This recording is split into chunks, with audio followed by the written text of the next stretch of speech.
Okay, there's my beautiful living room wall, pale green, with the beautiful plaster work up near the ceiling and the beautiful recessed ceiling.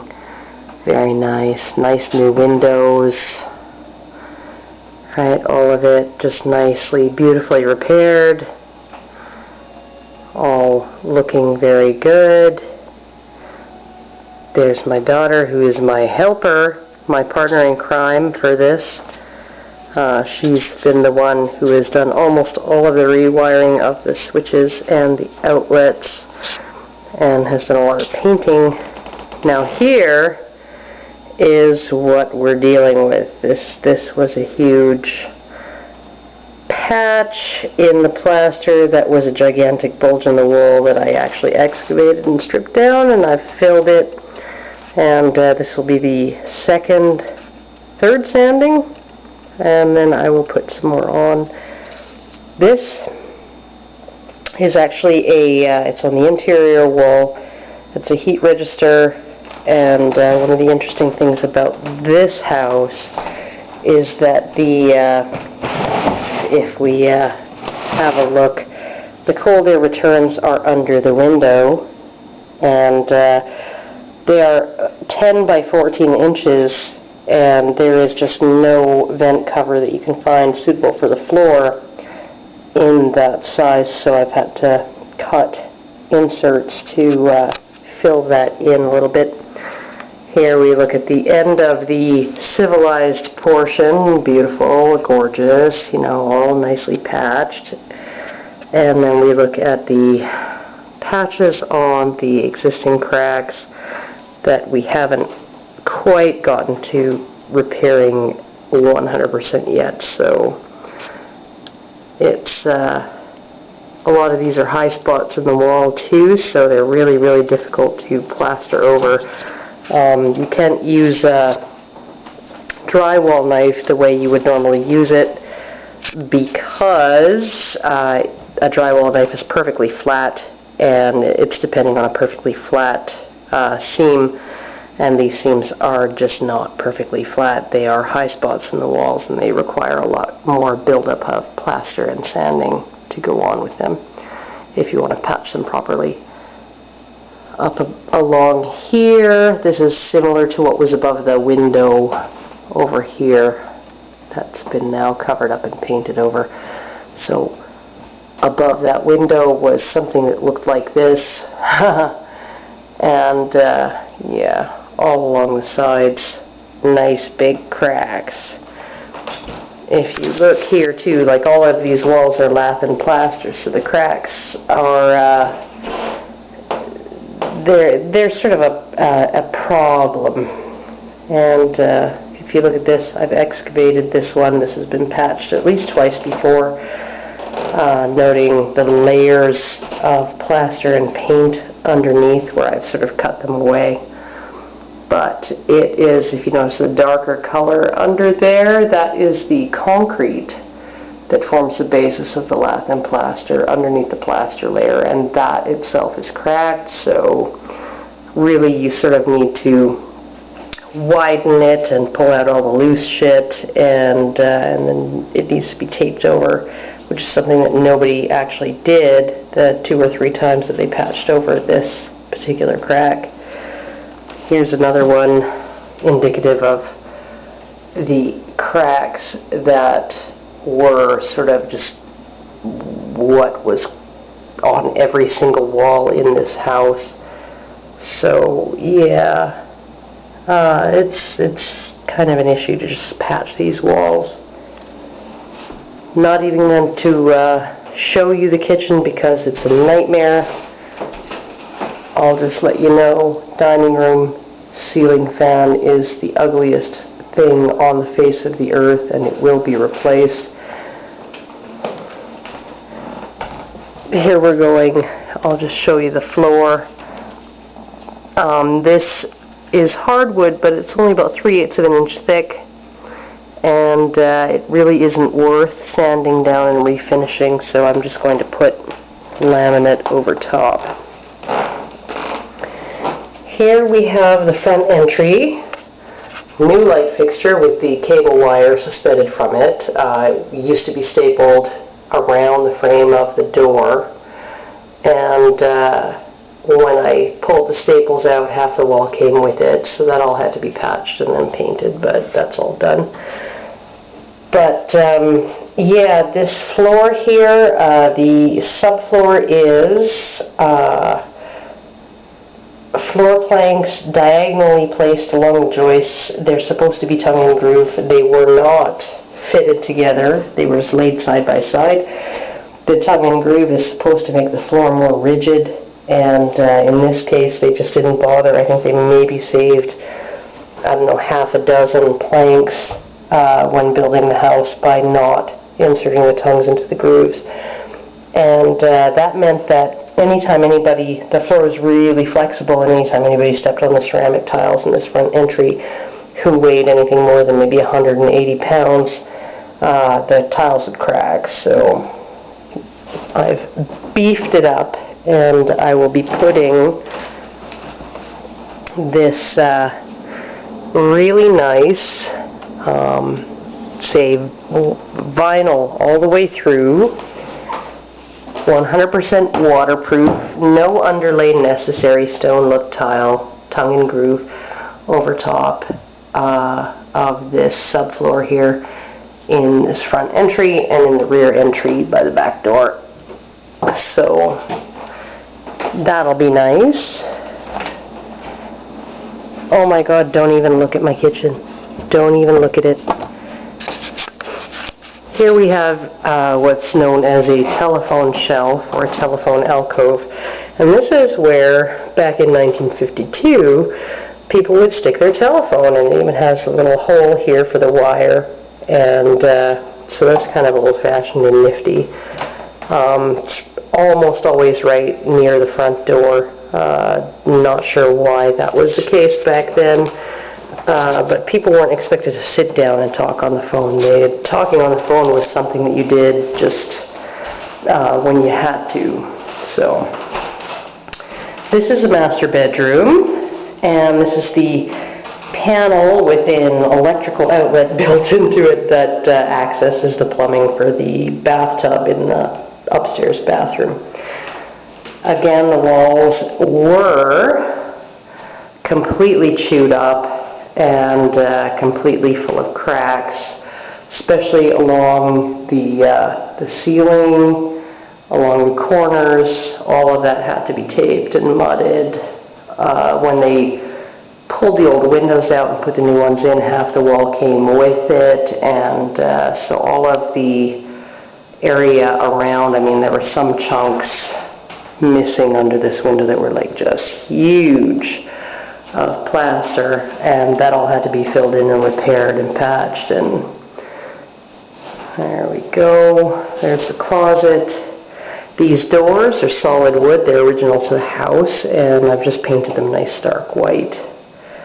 So, and a lot of these doorknobs are also original to the house, and I will eventually just cut in with a razor blade around the edge of them, pull them off, and soak them in paint thinner to get the 50 years worth of paint off of them. Okay. Here we have what will be my younger son's bedroom. This is the flooring that's going to go in everywhere upstairs. It's sugar maple, 10 millimeter laminate flooring. Again, the walls, nice pale green. In fact, I took it one shade lighter, and that's what I am doing the living room, dining room, and hall in. But this was the color that he picked. Nice stark white trim on the beautiful brand new windows, only about a year and a half, 2 years old. And again, outlets replaced by my daughter, and switches, so that's all very nice. This wall in particular had a crack that went all the way from here, all the way down to that far corner there, all the way across. And the ceilings had two big long cracks from one end to the other, and That's all been patched. In here, we have our lovely bathroom. Here's the canary yellow toilet that has, number one, it has no shut-off valve, and number two, it can't be flushed unless you want to reach all the way into the toilet tank and pull up the rubber flange. So it's not functional. It'll have to be replaced. This vanity is only 2 feet wide, and it's still too big for the space. If you can see, the bathtub is right flush up against it, and somebody has installed something to keep water from getting in between them, which is sort of nice, but again, just like patching shit without really fixing it. Here we have something really interesting. If you look at this, this is an adapter, right? It's an adapter. This is the existing pipe behind that the old tub faucet was, the original tub faucet was soldered onto. And then they removed the original faucet, and instead of going back into the wall, and they could have, and cutting the pipe and putting the adapter in behind, because they needed a threaded pipe to put this fixture on. They just put the adapter on the outside, and so I don't know if you can see, but there's basically, I don't know, 3.5 inches maybe of space between the wall and the back of the faucet, so that's going to have to be fixed. And if you look at it too, look at, oh my goodness, nobody strapped that properly, so that's going to have to get fixed. All of these piles are going to have to go. And one nice thing is this gigantic, huge window, frosted. So that's fairly nice, but the rest of the bathroom is just a disaster. And the tub is going to probably be pulled out and replaced. We'll see how difficult that will be. If it's not a simple job, I might look into having somebody come in and refinish the tub. So, okay, so we're heading downstairs. Here's my nice new light fixture in over top of the back door. That is a milk cupboard that is original to the house, so that's kind of neat. I'm pretty sure this big, huge, wide open space on the side of the stairs is not up to code. Almost positive of that, because I think it's only 3 stairs you're allowed to have before you have to have a railing or something. This window's been boarded up from the outside. I'm going to have to deal with that.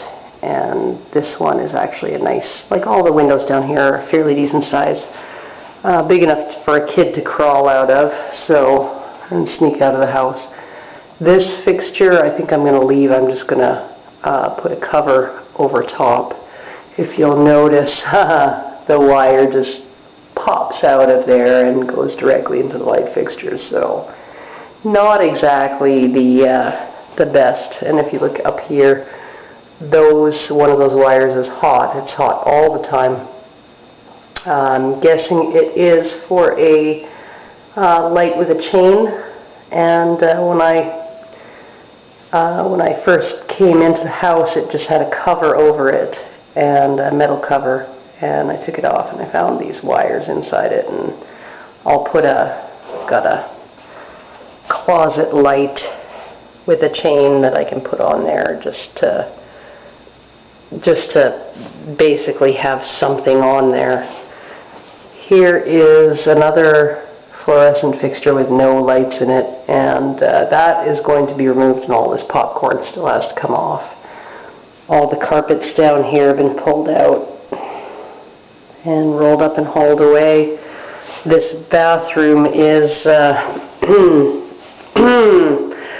not any better really than the upstairs bathroom. It's, I guess the shower is more function. There's a shower and it's a functional shower, but other than that, it's really not any better than the upstairs bathroom, and all of the tiles will eventually have to come out, and it'll have to be completely redone.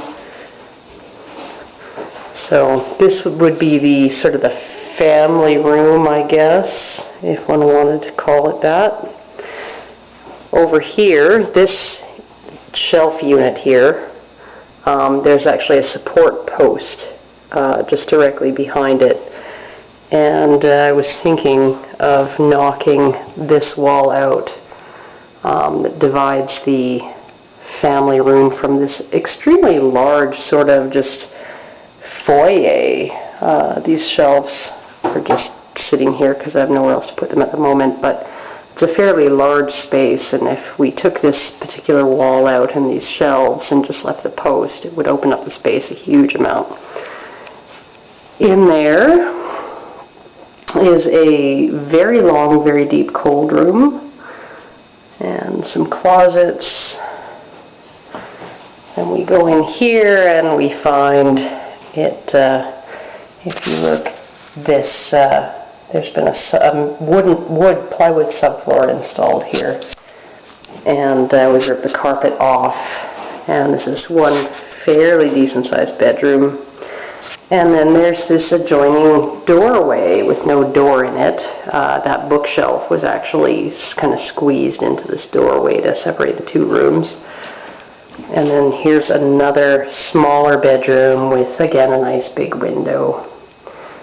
And oddly enough, if you look here, I mean, that's basically from the furnace. Behind that closet is the furnace room. And that is the chimney that just kind of goes across and up and out. And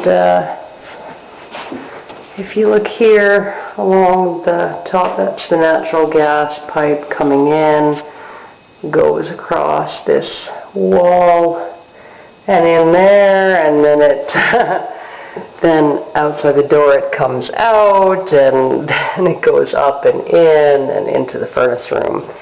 So it's just lovely. It's just very, very, it was very well thought out. And we got some electrical there. I'm not sure what that's for. Telephone, cable, doorbell, who the hell knows. I might have somebody come in and tell me what I can rip out and what has to stay. If you look too in this, by the cold room, there's a junction box just sitting outside of the wall.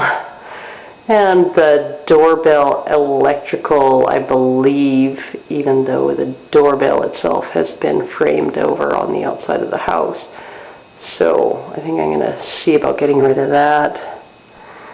And then we have this lovely set of water pipes just sticking out along the ceiling, and we have this lovely vent also sticking down, covered in popcorn, because that's what the guy did to disguise all of the horrible flaws that happened when he finished this basement. Then my beautiful compound miter saw still in the box that I will be using to install my laminate floor. Here's the where the washer and dryer and everything's going to be hooked up. Another window. And under the stairs, that's where the water shutoff is, and a little bit of a storage area. So, I mean, not the greatest, not too terrible. If you look at this lovely chunk of wall that's missing, that's just beautiful. So, not the easiest house to deal with, but we will try to make the best of it. We will try to make it livable.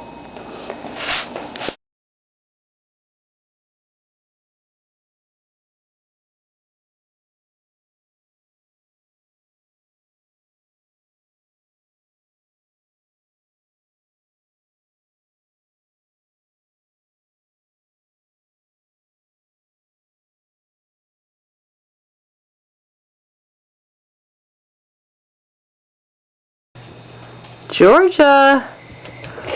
Oh! Georgia! Oh, that's the dog. That's the dog. That's the dog. Get her over there. Georgia! Get her to sit down. Sit down, George. Oh my goodness, look at that. That's not a dog. That's a pile of dog hair the size of a dog. It's 20 below right now, and my dog decided that she was going to shed her entire freaking coat of hair. Oh, good dog, George. Good dog. What a good dog. Yeah, you got dog hair on your nose. Yeah, you better lick that off. Yeah. You're pretty dumb. Not that smart. Nope. Oh, it looks like a dog sleeping in the sun, but it's not a dog. It's just a pile of hair.